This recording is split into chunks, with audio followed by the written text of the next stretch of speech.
बिस्मिल्लाहिर्रहमानिर्रहीम। अस्सलाम वालेकुम नाज़रीन, आप यूट्यूब चैनल देख रहे हैं, मैं इमरान खान हूँ। नाज़रीन, ने ब्लूमबर्ग में भी एक आर्टिकल छप गया, इससे पहले एक आर्टिकल इससे मिलता जुलता फाइनेंशियल टाइम्स में भी छपा था। पाकिस्तान के हवाले से ऐसी ही खबरें लगातार आ रही हैं। अब ब्लूमबर्ग ने अपनी ताज़ा तरीन एक स्टोरी लिखी है और उसमें उन्होंने एक नए पहलू से पाकिस्तान की मौजूदा सूरत हाल के ऊपर खुली चीज़ें सामने रख दी हैं। वो ये कहते हैं कि पाकिस्तान में जो पहले खुली फ़ौजी बगावत हो जाती थी या कोई मार्शल लॉ लग जाता था, अब वो अब नहीं है। अब पाकिस्तान में एक नए तरीके से एक नरम और छुपी हुई फ़ौजी कब्ज़े की कोशिश की जा रही है। गुज़िश्ता चंद सालों में एस्टेब्लिशमेंट ने सियासत, मईशत और इदारों पर अपना गलबा काफ़ी हद तक मजबूत किया है और वो उन पर कब्ज़ा करते जा रहे हैं। और ये जो मौजूदा आईनी तरमीम है, ये उसी सिलसिले की एक कड़ी है। आर्मी चीफ जनरल आसिम ने इजाफी इख्तियारात हासिल कर लिए हैं और शहरी क़यादत से लेके आला मुकाम और ये उन्होंने अपने लिए एक वो भी हासिल कर लिया है, किसी किस्म की उनकी परसिक्यूशन नहीं हो सकती, उनको इम्यूनिटी भी मिल गई है, यानी इस्तिस्ना भी उन्होंने हासिल कर दिया उम्र भर के लिए। अखबार ये बताता है कि पाकिस्तान को जो फ़ौज को वापस पाकिस्तान के अंदर एक बहुत भरपूर ताकत मिल रही है और फ़ौज जो कुर्सी के ऊपर बैठ रही है, इससे पाकिस्तान को मुस्तकबिल में शदीद पछताना पड़ेगा, क्योंकि ये ना सिर्फ जमहूरियत को ख़त्म कर देगा पाकिस्तान में, बल्कि मुल्क की माशी इस्तेहकाम और समाजी तरक्की को भी बुरी तरह ख़तरे में डाल देगा। फिर उन्होंने बताया पाकिस्तान में हमेशा से फ़ौज ही तगड़ी रही है और माजी में कुछ ऐसी दहाइयाँ रहीं जिनमें ख़ास तौर पे फ़ौजी हुक्मरान ही यहाँ पे हुकूमत करते रहे हैं, लेकिन बहुत सारे वाक़यात ऐसे हुए जहाँ पे फ़ौजियों ने कुछ नाकाम मुहिम्मात चलाई, फ़ौजी डिक्टेटरों ने या जर्नैलों ने। 1971 का भी एक वाक़या इसके अंदर रिपोर्ट किया गया और जुल्फ़िकार अली भुट्टो जैसे सियासतदानों को पीछे धकेला गया। माजी में बराह रास्त भी आ जाते थे, लेकिन अब सूरत हाल उससे मुख्तलिफ है। उस वक्त फ़ौज जो है वो अपने हथियारों के ज़रिए से, वर्दियों के ज़रिए से खुलेआम चीज़ों को कंट्रोल कर लेती थी, लेकिन अब उन्होंने सियासी जमातों को कंट्रोल करके, मीडिया को संभाल कर और जो अहम तरीन सनतें हैं जैसे टेलीकॉम सेक्टर हो गया, बैंकिंग हो गई या रियल स्टेट का एक सेक्टर हो गया, इन सब में अपने कारोबारी मफादात को उन्होंने बहुत ज़्यादा बढ़ा दिया पाकिस्तान की फ़ौज ने, और जिससे बाकी जो शहरी इदारे हैं वो कमज़ोर पड़ गए हैं। फ़ौज का मुकाबला कोई और नहीं कर पा रहा और जितनी भी मुखालिफ आवाज़ें हो सकती है डिक्टेटरशिप के ख़िलाफ़ या फ़ौजी कंट्रोल के ख़िलाफ़, वो पाकिस्तान में कमज़ोर पड़ती जा रही है।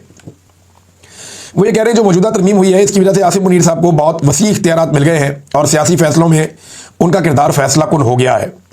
अब वो जो बाकी सियासतदान हैं उनसे बहुत बालातर हो गए हैं और आइन जो है वो पहले तो फ़ौज को जवाबदेह बनाता था, लेकिन अब ये खुद जवाबदेह नहीं रहे। और साथ ही उन्होंने ये भी बताया, ये जो आर्टिकल है इसके अंदर जो लिखने वाले हैं वो ये भी कह रहे हैं कि 1970 की दहाई में पाकिस्तान जिस तबाही का शिकार हुआ था मिलिट्री डिक्टेटरशिप के नतीजे में, फ़ौजी गलबे के नतीजे में, पाकिस्तान उसी तबाही की तरफ आगे बढ़ता जा रहा है। IMF का बोझ भी बढ़ रहा है और इसकी वजह एक वो ये बताते हैं कि जो मिलिट्री एस्टेब्लिशमेंट है वो कौमी मफादात की बजाय अपने ज़ाती मफादात को तरजीह देते हैं, यानी अपने मफादात को ज़्यादा तरजीह देते हैं एस्टेब्लिशमेंट के लोग, बजाय इसके कि वो कौम के मफाद को तरजीह दें। और फिर इसी आर्टिकल में लिखा गया कौम अगर खड़ी ना हुई, आवाम इसके खिलाफ खड़ी ना हुए, तो पाकिस्तान माजी की गलतियों को दोहरा कर मुस्तकिल तौर पर अदम इस्तेहकाम का शिकार हो जाएगा। इससे पहले ऐसे ही एक आर्टिकल जो है वो छपा था फाइनेंशियल टाइम में भी, दीगर कई और जगहों पे इस तरह की वार्निंग पाकिस्तान के बारे में जारी की जा रही है। जो कुछ पाकिस्तान में इस वक्त पाकिस्तान की मिलिट्री एस्टेब्लिशमेंट खास तौर पे आसिम मुनीर साहब कर रहे हैं। यहाँ नाज़रीन, पाकिस्तान तहरीक इंसाफ ने IMF के हवाले से जो रिपोर्ट आई उसमें अपना एक बयान जारी किया है। तहरीक इंसाफ बहुत सख्त बयान जारी कर रही है। ये PTI का ऑफिशियल ट्विटर हैंडल है या एक्स का हैंडल है, वहाँ से ये उन्होंने पोस्ट किया एक मवाद। इसमें लिखा है कि IMF रिपोर्ट, पाकिस्तान में बदतरीन करप्शन बेनकाब, आसिम मुनीर तारीख का जालिम तरीन डिक्टेटर और एक जहनी मरीज है। आसिम मुनीर अपनी कुर्सी की हवस में कुछ भी कर सकता है। ये इमरान खान साहब का स्टेटमेंट है जो उन्होंने बाकायदा जेल के अंदर से दिया था और ये स्टेटमेंट बाकायदा उनके अपने एक्स हैंडल से शाया भी किया गया था। अब इसमें बताया जा रहा है पाकिस्तान तहरीक इंसाफ की जानिब से कि IMF रिपोर्ट, पाकिस्तान के रियासती इदारों में बदतरीन करप्शन के होशरुबा इंकशाफात हुए हैं। GDP का 6.5% करप्शन की नज़र हो जाता है और ये कितना पैसा है? ये लगभग कोई 25 अरब डॉलर्स है। ये इतना पैसा है जितना पाकिस्तान, लगभग इससे थोड़े कम पैसों की पाकिस्तान एक्सपोर्ट्स करता है टोटल। इतना पैसा तो करप्शन में ही जाता है पाकिस्तान में। फिर उसके बाद GDP की जो ग्रोथ है वो माली करप्शन की वजह से 2.5% रहेगी, जो इमरान खान साहब के दौर में 2 साल तक लगातार 6% पे तरक्की कर रही थी। फिर SIFC, ये आर्मी चीफ आसिम मुनीर का एक बड़ा शाकार इदारा, और इसकी कानूनी हैसियत और इस पर जवाबदेही के मैकेनिज्म की अदम मौजूदगी पर कड़ी तनकीद की है IMF ने, और उन्होंने कहा शफाफियत के लिए फौरी तौर पर इसकी सालाना रिपोर्ट जारी की जाए। अरबों रुपए के ठेकों में उन्होंने कहा शफाफियत लाई जाए और जो है वो टेंडरिंग की जाए, यानी इलेक्ट्रॉनिक टेंडरिंग की जाए ताकि पता चले सबको, उसमें शफाफियत आनी चाहिए और पार्लिमानी निगरानी लाजमी करार दी जाए। टैक्स और अदालती निज़ाम में इस्लाहात का मुतालबा। अच्छा, अदालती निज़ाम के हवाले से मैं आपको एक बात और याद दिलाता हूँ। आपको याद होगा IMF का वफद 11 फरवरी 2025 को सुप्रीम कोर्ट ऑफ पाकिस्तान भी गया था। IMF का वफद आपको याद होगा, मैंने आपसे कहा था कि उस दौर में कि ये हालात आ गए हैं कि पाकिस्तान की अदलिया के साथ IMF का वफद मीटिंग करता फिर रहा। IMF अब पूरी निगरानी कर रहा था, एक एक महकमे में गया, एक एक जगह उन्होंने देखी, उन्होंने आईनी तरमीम का भी जायजा लिया, उन्होंने चेक किया कि पाकिस्तान के साथ ये करने क्या वाले हैं एस्टेब्लिशमेंट वाले। जब उन्होंने सारा कुछ चेक किया तो एक रिपोर्ट उन्होंने बना के दे दी। उन्होंने कहा जी ये रिपोर्ट हमने बना दी है, ये आपके अंदर कमियां कोताहियां, ये काम आप करेंगे तो आप बच जाएंगे वरना आपका बेड़ा गर्क हो जाएगा। पाकिस्तान की हुकूमत ने वो रिपोर्ट ही छुपा के रख ली, वो रिपोर्ट पब्लिक ही नहीं करते थे। IMF कह रहा पब्लिक करो, ये पब्लिक नहीं कर रहे। फिर IMF ने कहा जी पैसे चाहिए ने, $1.2 अरब का रुका हुआ मामला। इन्होंने कहा जी पैसे तो चाहिए, उन्होंने कहा पहले रिपोर्ट पब्लिक करो। अब वो रिपोर्ट पब्लिक करके ये वो पैसे हासिल करना चाह रहे हैं, लेकिन रिपोर्ट ने इनका सारा का सारा पोल खोल कर रख दिया है। तो उस वक्त चीफ जस्टिस से भी मिले थे, इसके बावजूद उन्हें कोई यकीन नहीं आया कि पाकिस्तान में अदलिया काम कर रही है। अब उसमें PTI ने जो इसको कंक्लूड किया वो ये कहते हैं कि लूट मार के रसिया मुस्तरद शुदा काबिज ग्रोह का तमाम तर फोकस नाजायज़ इक़्तिदार में तवालत और जुमला जराइम पर ताहयात इस्तिस्ना का हुसूल है। ये जनाब पाकिस्तान तहरीक इंसाफ ने एक बड़ा सख्त स्टेटमेंट जारी किया है IMF के हवाले से। नादरीन, इसके अलावा जो कल यौम सयाह बनाया पाकिस्तान तहरीक इंसाफ ने, उसमें सिंध से बहुत सारे मनादिर अब आए हैं। खैबर पख्तूनख्वा में मैंने आपको बताया कि 1 दर्जन के करीब मुकामात पे एहतजाज हुआ। सिंध से लगभग 2 दर्जन के करीब तस्वीर आई हैं जहाँ पे मुख्तलिफ इलाकों में छोटे छोटे एहतजाज हुए हैं और कुछ बड़े एहतजाज भी हुए हैं। 27वीं आईनी तरमीम के खिलाफ, 26वीं आईनी तरमीम के खिलाफ और इमरान खान साहब की बहनों के ऊपर जो टॉर्चर किया गया उस हवाले से भी। अब नादरीन, आखिरी 10 दिन बचे हैं, यानी आज 22 तारीख है। ये महीना गुजारना है किसी तरह फील्ड मार्शल आसिम मुनीर साहब ने। इस महीने में कोई ख़राबी नहीं होनी चाहिए। ये महीना ख़त्म तो उन्हें लगता है कि शायद उसके बाद वो बिल्कुल नाकाबिल तस्खीर हो जाएंगे। नाकाबिल तस्खीर तो कुछ भी नहीं होता। अल्लाह रब्बुल इज़्ज़त की ज़ात है, सारी ताकत तो उसके पास है और किसी के पास नहीं है। जितने भी डिक्टेटर रहे वो जब मुतमईन हो गए तब उन्हें डंडा पड़ा कुदरत का। तो अब सूरत हाल ये है कि पंजाब में बड़े पैमाने पर कारकुनों की पकड़ धकड़ जारी है। पाकिस्तान तहरीक इंसाफ के कारकुन गिरफ्तार किए जा रहे हैं, किसी और सियासी जमात के कारकुन गिरफ्तार नहीं हो रहे और 3 MPO के तहत इन्हें कैद भी किया जा रहा है 10-10 दिन के लिए। और ये कुछ 10 दिन वाले जो पेपर हैं ये अब सोशल मीडिया पे गर्दिश भी कर रहे हैं। इसमें जो है इंफॉर्मेशन सेक्रेटरी पाकिस्तान तहरीक इंसाफ के शेख वकास अकरम, उन्होंने भी कुछ पेपर जारी किए हैं कि 10-10 दिन के लिए अब ये पाकिस्तान तहरीक इंसाफ के कारकुनों को कैद किया जा रहा है जेलों में 3 MPO के तहत। अब वजह यह है कि इन 10 दिनों के बाद आसिम मुनीर साहब को लगता है कि वो नाकाबिल तस्खीर हो जाएंगे, लेकिन घोड़ा भी यही है तो मैदान भी यही है, जब वक्त आएगा तो पता चल जाएगा। इससे पहले ये लोग यही सोचते थे कि इमरान खान को जेल में डालेंगे सब ठीक हो जाएगा, कुछ नहीं हुआ। फिर इन्हें लगा इमरान खान को सजाएं दे देंगे सब ठीक हो जाएगा, कुछ नहीं हुआ। फिर इन्हें लगा इमरान खान का इंतखाबी निशान छीन लेंगे सब ठीक हो जाएगा, कुछ नहीं हुआ। फिर इन्हें लगा कादी फायद आएगा सब ठीक हो जाएगा, आ गया, कुछ नहीं हुआ। फिर इन्हें लगा नवाज शरीफ को वापस लाएंगे तोते उड़ाएगा सब ठीक हो जाएगा, आ गया, तोते उड़ा लिए, कुछ नहीं हुआ। फिर इन्हें लगा 2024 के इंतखाबात में भरपूर धांधली कर लेंगे और अपनी फॉर्म 47 पे जाली हुकूमत बना लेंगे, सब ठीक हो जाएगा। वो भी करके देख लिया, कुछ नहीं हुआ। फिर इन्हें ज़रूरत पड़ी एक 26वीं तरमीम की, वो भी इन्होंने कर ली। फिर जनाब 26 नवंबर को कत्लेआम करके इन्होंने लगा सब ठीक हो जाएगा, फिर भी कुछ नहीं हुआ। फिर तहरीक लबैक के कारकुनों को कत्लेआम कर दिया, सब ठीक हो जाएगा, कुछ भी नहीं हुआ। फिर 27वीं आईनी तरमीम करनी पड़ गई। अब 27वीं आईनी तरमीम करके इन्हें लगता है सब ठीक हो जाएगा, कहाँ ठीक हुआ। अब इन्हें लगता है कि 10 दिन और पाकिस्तान तहरीक इंसाफ को चुप करवा लेंगे तो सब ठीक हो जाएगा। ये ठीक नहीं होना, ये कौम आपका पीछा करेगी, आपके पीछे आएगी। पाकिस्तानी इंतज़ार ज़रूर कर सकते हैं, ताख़ीर ज़रूर हो सकती है। मैं पाकिस्तानियों को अच्छी तरह जानता हूँ, पाकिस्तान की एस्टेब्लिशमेंट पाकिस्तान को इतनी अच्छी तरह नहीं जानती। अगर ये जानते होते, वैसे आसिम मुनीर साहब तो जानते ही हैं, इसलिए उन्होंने इस्तेस्ता ले लिया कि उन्हें आइडिया है कि पाकिस्तानी क्या कर सकते हैं। इमरान खान का खौफ भी है ना। देखिए, मुझे आज एक बड़े ज़बरदस्त आदमी ने फ़ोन किया, मैं उसको मुश्किल में नहीं डालना चाहता। उसने मुझे कहा कि जितना पाकिस्तान की मिलिट्री एस्टेब्लिशमेंट या फील्ड मार्शल आसिम मुनीर साहब इमरान खान से डर रहे हैं, अगर इतना वो अल्लाह से डरें तो पाकिस्तान की हालत बहुत बेहतर हो सकती थी। लेकिन वो इमरान खान साहब के खौफ में बिला वजह मुब्तला है और ये खौफ उन्हें जीने नहीं दे रहा। कभी इस्तेस्ता लेते हैं, कभी कुछ करते हैं, कभी कुछ करते हैं। तो सारी एक्टिविटीज़ इमरान खान को मद्देनजर रख के, उनको अपने दिमाग में रख के ये करते रहते हैं। और हालात पाकिस्तान के ये पैदा कर दिए कि पाकिस्तान को लगभग शुमाली कोरिया इन लोगों ने बनाकर रख दिया है। शुमाली कोरिया को अगर आप स्टडी करें ना नादरीन, तो वहाँ से कोई शख्स बाहर नहीं जा सकता। जिसने बाहर जाना है उसने सर्टेन गारंटीज देनी है, फिर उसने बाहर जाना है। शुमाली कोरिया से निकल कर बाहर भागना वहाँ के लोगों के लिए जान जोखन का काम है। लोग जनूबी कोरिया जाना चाहते हैं, अगर आप फ्लाइट एक लें शुमाली और जनूबी कोरिया के ऊपर आप हवा से गुजरें जहाज़ पे रात के वक्त, तो आपको जो अंधेरा नज़र आएगा वो आप आंखें बंद करके जान जाएं कि शुमाली कोरिया बेड़ेगर्क हो गया, उसका डिक्टेटरशिप है वहाँ पे। और जहाँ आपको रोशनियाँ, चमक और तरक्की नज़र आएगी वो आप समझ लें जनूबी कोरिया। जनूबी कोरिया अपनी पहचान पूरी दुनिया में बना रहा है बहुत सारे हवालों से। शुमाली कोरिया जो है वो सिर्फ और सिर्फ उनके पास हथियार अच्छे हैं, जबकि उनके लोगों का म्यार ज़िंदगी किसी काबिल नहीं है। ज़हनी मरीज़ बन गए हैं वहाँ के लोग।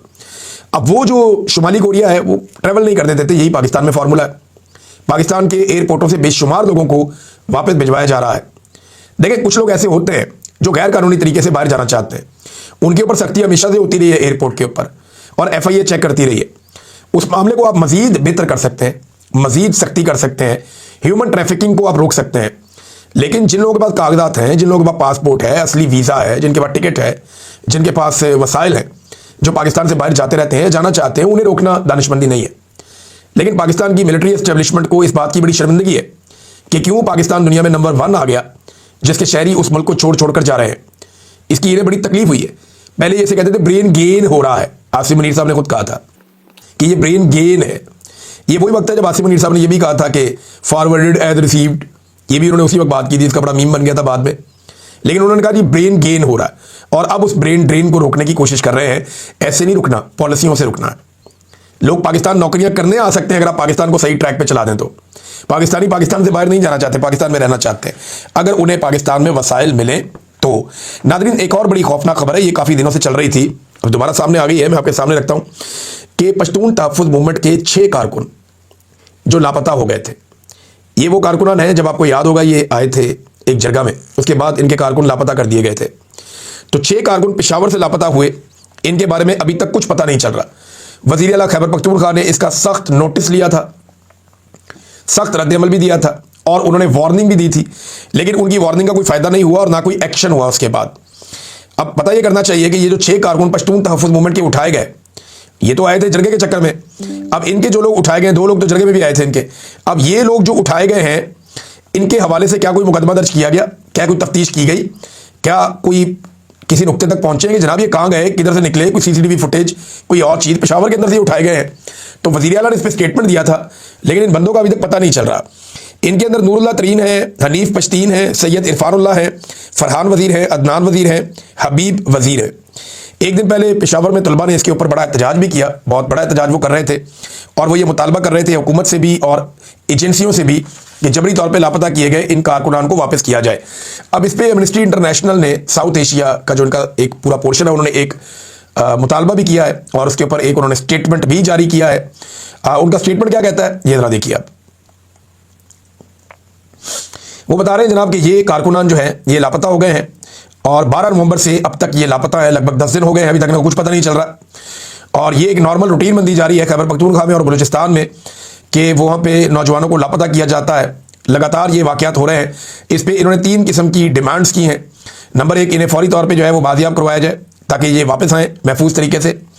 नंबर 2, एक और जो इसमें मुतालबा सामने आया वो ये कि इस पर इन्वेस्टिगेशन की जाए, और जो लोग इसके लिए रिस्पॉन्सिबल हैं उनको सजा दी जाए। और तीसरा ये है कि इस किस्म की जो प्रैक्टिस है जबरी तौर पे गुमशुदा करने की, वो प्रैक्टिस पाकिस्तान में ख़त्म की जाए। ये नादरीन इनके मुतालबात हैं। नादरीन, जुलाई के महीने से लेकर अक्टूबर के महीने तक, जुलाई, अगस्त, सितंबर, अक्टूबर, ये 4 महीने, इन 4 महीनों में 2025 में पाकिस्तान ने जो कर्जा लिया वो 650 अरब रुपए है। 650 अरब रुपए, ये इतना कर्जा पाकिस्तान ने 4 महीनों में ले लिया। जो पिछला साल था ना 2024, इसी अरसे में 2024 में पाकिस्तान ने इससे 170 अरब कम कर्जा लिया था। यानी ये हर साल अपना कर्जा लेने की रफ्तार बढ़ाते जा रहे हैं। और अब किसी की भी हुकूमत आएगी उसको ये करना पड़ेगा। फर्ज करें आज अगर इमरान खान साहब की हुकूमत आ जाती है, उन्हें IMF के पास भी जाना पड़ेगा, उन्हें ये सारे कर्जे भी लेने पड़ेंगे, उन्हें मजीद कर्जे भी लेने पड़ेंगे, और बहुत बोझ उठाना पड़ेगा पाकिस्तान की हुकूमत को, जब तक कि पाकिस्तान के अंदर पब्लिक का एतमाद वापस नहीं आ जाता और टैक्स कलेक्शन का निज़ाम ठीक नहीं हो जाता। तब तक पाकिस्तान को ये बोझ उठाना पड़ेगा, ये कड़वी गोली अब खानी पड़ेगी।